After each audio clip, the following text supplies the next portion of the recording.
ভয়ংকৰ বিপদত এইবাৰ অসমৰ জনপ্ৰিয় ইউটিউবাৰ ডিম্পু বৰুৱা এনেকুৱা কৰিব বুলি ভবা নাছিলো। ডিম্পু বৰুৱাৰ দৰে ইমান ডাঙৰ ইউটিউবাৰে এনেকুৱা কৰাটো উচিত আছিলনে? কি ভুল কৰিলে আচলতে ডিম্পু বৰুৱাই? সবিশেষ জানক আজি ভিডিঅ'টোত, গতিকে আশা কৰোঁ আপোনালোকে ভিডিঅ'টো অলপ স্কিপ নকৰাকৈ শেষলৈকে চাব। মিলিয়ন ছাবস্ক্ৰাইবাৰ অতিক্ৰম কৰা ডিম্পু বৰুৱাক সকলোৱে অনুকৰণ কৰে, কাৰণ তেওঁ বনাই ইনফৰ্মেটিভ ভিডিঅ'। কিন্তু ৰিচেণ্টলি দিয়া এটা ভিডিঅ'ৰ বাবে তেখেত এতিয়া বিপদত পৰিব লগা হৈছে।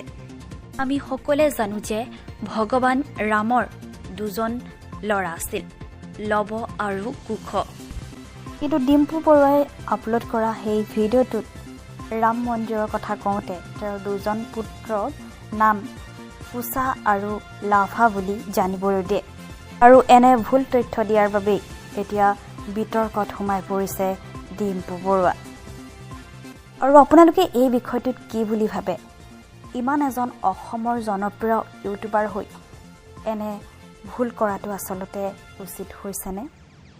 তেওঁ লাখ লাখ কোটি কোটি মানুহে অনুকৰণ কৰে, আৰু সেই অনুকৰণ কৰা ব্যক্তিয়ে যেতিয়া এনে ভুল কৰে, আপোনালোকে কি ক'ব এই বিষয়ত নিশ্চয় জনাব।